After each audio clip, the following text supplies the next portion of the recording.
모처럼 만에 양시장에서 외국인과 기관의 동반순 매수가 들어왔죠. 수급 특징주 어떤 것들이 있었는지 만나보겠습니다. 네, 오늘도 수급의 흐름을 추적해보면서 내일장의 대응 전략 세워보도록 하겠습니다. 이번 문제지 함께 만나보시죠. 네, 내일장에서도 주목해야 할 수급 특징주는 오늘 기관과 외국인의 매수 탑3 나와 있습니다. 앞서 이야기해 주셨던 것처럼 오늘 양시장 모두에서 동반 매수세 이어지고 있습니다. 특히나 코스피 쪽에서는 10월 말 이후 처음으로 쌍끌이 매수세 집계가 됐는데요. 과연 메이저 수급 어떤 종목들 위주로 담았을지 기관의 매수부터 확인해 보도록 하겠습니다. 1번에는 포스코홀딩스, 2번 삼양식품, 3번 아모레퍼시픽이 나와 있습니다. 먼저 포스코홀딩스부터 함께 체크해 보시죠. 최근에 리튬 가격 한 달간 20% 이상 급등을 하고 있다고 합니다. 그래서 포스코홀딩스의 투자 행보가 주목을 받고 있는데요. 국내 기업 중에 리튬 가치 사슬을 가장 많이 가지고 있고요. 리튬이 부각받기 직전에 호주 기업에서 또 지분을 인수했다라는 소식까지 함께 부각을 받고 있는 모습입니다. 오늘까지 이거래일 연속 매수 이어지고 있는 모습이고요. 이어서는 삼양식품 나와 있습니다. 무려 7거래일 연속 러브콜 이어지고 있는데요. 전일 두 가지 소식이 함께 들려왔습니다. 중국의 공장 증설 소식과 함께 1,000억 원 규모의 자사주 처분을 한다라는 공시가 함께 올라왔는데 증권가에서도 이 부분에 대해 견조한 수요를 증명해 나가고 있다. 긍정적으로 평가하는 분위기였습니다. 다만 주가는 좀 빠르게 윗골이 달리면서 1%대로 마무리가 됐고요. 마지막은 아모레퍼시픽입니다. 최근에 중국과 일본의 갈등이 지속되면서 중국 소비주로 관심이 쏠리고 있는데요. 그 안에서도 원래 중국인들이 최애 여행국으로 일본을 꼽았었는데 최근에 한국이 1위로 올라왔다고 합니다. 이에 따라서 화장품 판매량도 급증할 걸로 보여지는데 오랜만에 수급에서도 화장품 집계되고 있습니다. 이어서는 외국인의 매수 쪽으로 넘어가 보도록 할게요. 바이오가 많습니다. 1번 펩트론, 2번 한국전력, 3번 알테오젠입니다. 먼저 펩트론은 오늘 역사적인 신고가를 기록했는데요. 지금 일라이릴리와 함께하고 있는 장기 지속형 플랫폼, 이 기술 평가가 다음 달이면 끝이 날 걸로 보여집니다. 앞으로 기술 이전 더욱더 빨라질 걸로 기대되고 있고요. 이거래일 연속 매집해 나가고 있습니다. 다음은 한국전력인데요. 사실 전일에는 매도 탑3에 자리를 했었는데 오늘 하루 만에 매수로 손바꿈이 나타났습니다. 최근에 낮은 유가까지 부각이 되면서 앞으로의 실적 기대되고 있는 상황이고요. 마지막은 알테오젠입니다. 무려 5거래일 만에 매수로 전환이 된 모습인데 하나증권에서 또다시 목표가를 상향 조정했습니다. 앞으로 SC 제형에 대해서 판매가 본격화가 된다면 2028년 기술료 수익 1조 원을 넘어설 걸로 기대되고 있는데요. 전반적으로 외국인은 바이오에 집중을 했던 모습입니다. 여러 가지 종목들 체크를 해봤는데 내일은 어떤 종목을 따라가 볼까요? 함께 만나볼게요. 두 번째 주식 남녀의 선택 보드를 들어주시죠. 네, 이렇게 6가지 수급 특징주가 제시됐습니다. 과연 두 분께서는 어떤 종목들에 주목을 하고 있을지 멀리서 봤을 때도 글자 수가 좀 긴 게 보입니다. 두 분의 보드를 확대해 보겠습니다. 네, 두 분 공통적으로 오늘 두 분이 답이 똑같네요. 계속 1번, 2번 문제 다. 자, 아모레퍼시픽을 적어주셨습니다. 자, 일단은 우리 대표님, 아모레퍼시픽 주목하시는 이유 뭡니까? 아모레퍼시픽이 일단은 외인 기관 수급이 지속적으로 지금 붙어주고 있는 시점입니다.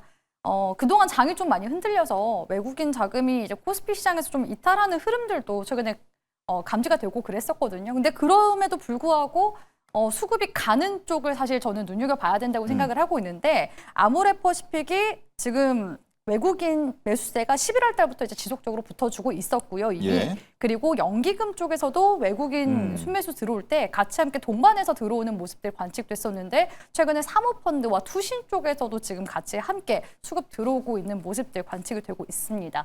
물론 최근에 지금 3분기 실적 발표 시즌이었기 때문에 또 실적이 잘 나온 부분들에 있어서 외인 기관의 이런 러브콜을 받을 수 있었던 거다라고서 볼 수 있을 것 같은데요. 근데 그럼에도 불구하고 제가 좀 주목하고 있는 포인트는 확실히 지금 이제 화장품 쪽에 이제 구도가 어떻게 흘러가고 있냐라고 봤을 때 과거에는 이제 이런 대형주들 했을 때 아모레퍼시픽과 가장 많이 비견이 됐었던 게 LG 생활건강 그리고 이제 애경산업 이 정도 같이 이제 탑2, 탑3로 많이 거론이 됐었거든요. 근데 최근에 APR이 아모레퍼시픽의 시가총액을 이제 넘어서는 그런 퍼포먼스를 보여주게 되면서 예. 이제는 시장에서 아모레퍼시픽 vs APR 이런 이제 구도로 보고 있는 것 같아요. 그래서 MSCI 그 리밸런싱 관련해서 제가 말씀드렸지만 APR은 편입이 되는데 LG생활건강은 편출 가능성이 굉장히 높아졌다고 말씀드렸죠. 그러니까 화장품 업종 섹터 내에서도 이러한 흐름들, 관계성이 좀 나타난 지금이지 않나라는 생각이 들고요. 아모레퍼시픽이 지금 매출의 부분에 있어서는 사실 APR을 훨씬 뛰어넘는 매출을 내고 있습니다. 다만 실적에 대한 부분들 조금 더 자세히 들여다보면요. 영업이익 측면에서 봤을 때 아모레퍼시픽이 올해 예상 컨센서스가 3,900억 정도고 APR 같은 경우에는 3,400억 정도 되거든요. 그러니까 APR 같은 경우에는 물론 화장품도 만들고 있지만 사실 미용기기 쪽에 있어서 판매가 더 잘 되다 보니까 마진율이 좋습니다.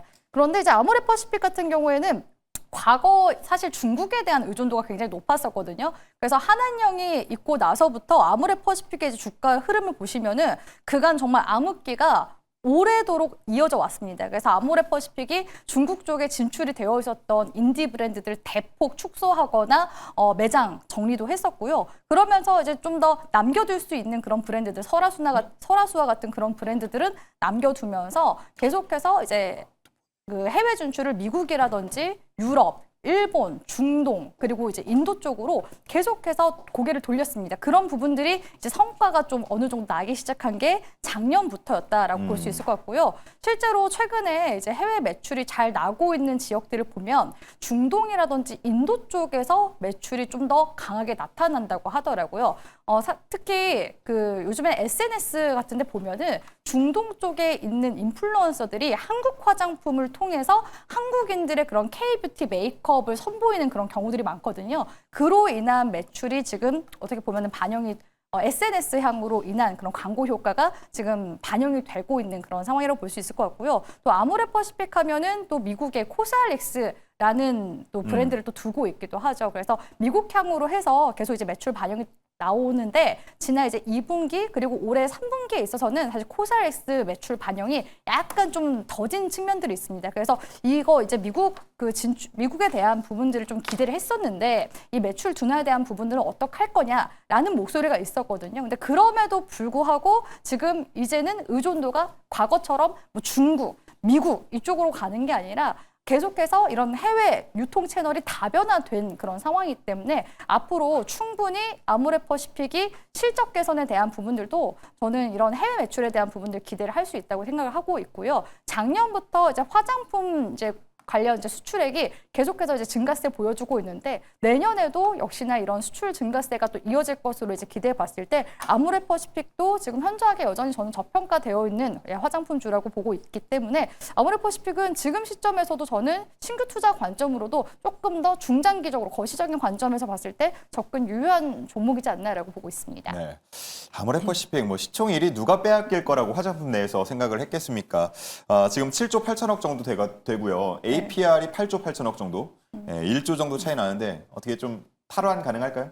저는 탈환 그래도 가능하지 않을까라고 보고 있거든요. 왜냐면 지금 APR이 올라오는 게 아무래도 지금 그 MSCI 리밸런싱 때문에 패시브 자금 유입에 대한 부분이었잖아요. 그런데 이번 달 사실 초부터 APR이 좀 흔들리는 모습들이 많이 보여졌기 때문에 여기서 수급 이탈이 다시금 좀 나오게 된다 했을 때 APR은 다시금 좀 주가가 지금 조정을 조금 더 나타나주게 될 가능성이 높고 반면에 아모레퍼시픽은 여전히 지금 저평가 국면에 있는 과대납폭주이기 때문에 여기서 저가 매수가 들어온다 했을 때 다시금 시가총액이 어느 정도 맞춰지는 수준까지는 좀 아모레퍼시픽이 올라오지 않을까라고 보고 있습니다. 네, 좋습니다.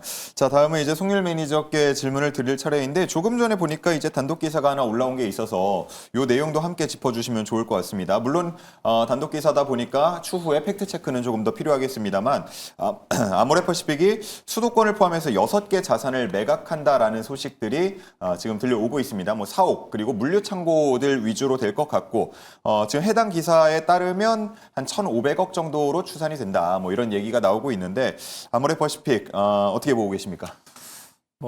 사실상 큰 의미는 없다라고 보고 있고요. 지금 보시다시피 내용은? 여러분들, 그럼요. 예, 1,500억 규모입니다. 근데 뭐 예를 들면 시가총액 2천억짜리가 이제 저런 기사 나왔으면은 어느 정도 실적 개선에 대한 기대감이 더해질 수가 있는데 아모레퍼시픽 같은 경우는 앵커님께서 말씀해 주셨다시피 시가총액이 7조가 넘습니다. 7조가 넘고 아모레퍼시픽이 최근에 이제 조금 중국 매출 비중이 높아졌기 때문에 좀 실적이 이제 변동성이 커서 그렇지 나쁜 기업은 아니에요. 그러니까 실적이 나오는 기업입니다. 그리고 여러분들이 좀 보셔야 될 게 아모레퍼시픽이 나쁜 기업이 아니다라고 제가 볼 수 있는 기준 중에 하나가 자본 유보율이 15,000%가 넘어요. 그러니까 이미 회사에 돈이 어느 정도 있습니다. 있지만 그럼에도 불구하고 저는 그래도 조금 이제 장기적인 관점으로 봤을 때는 그래도 나쁘지 않다라고 볼 수 있는 게 저 목적을 좀 보셔야 됩니다. 일단은 주주환원 강화하고 해외 사업을 확장하는 목적에 쓰겠다 이런 내용이 나왔기 때문에 저는 그냥 소스라고 보고 있고요. 아모레퍼시픽 같은 경우는 이제 아까 대표님께서도 수급을 좀 말씀 주셨는데 오늘 같은 경우는 기관뿐만 아니라 외국인도 같이 매수세가 들어왔습니다. 자, 특히 기관 같은 경우는 2주 연속 지금 매수세가 집중이 되고 있는데요.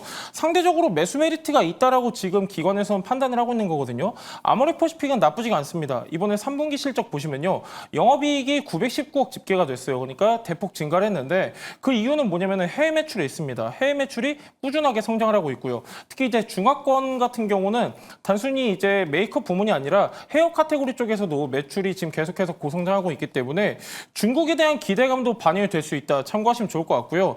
상대적으로 화장품주들이 많이 안 올랐습니다. 그래서 여러분들이 계속해서 좀 체크하시면 좋을 것 같고 아모레퍼시픽 같은 경우는 전고점이 20만 원이에요. 그러니까 작년 5월이었는데 그 이후부터는 가격 조정, 기간 조정 굉장히 크게 받았습니다. 지금 이제 최근에서야 다시 한번 대량 거래가 들어오고 있기 때문에 보유하고 계신 분들은 저는 조금 더 이제 갖고 가셔도 되겠다 이렇게 말씀드리고 싶고요. 아모레퍼시픽 같은 경우는 증권사에서 목표가를 17만 원까지도 보고 있습니다. 아직까지도 상승 여력이 20% 이상 남아있기 때문에 갖고 계신 분들은 조금 더 갖고 계시고요. 아직까지 안 사셨던 분들은 굳이 지금 시점에서는 추격 매수 안 하셔도 될 것 같습니다. 네, 좋습니다. 아모레퍼시픽에 대한 전략까지 함께 들어봤습니다.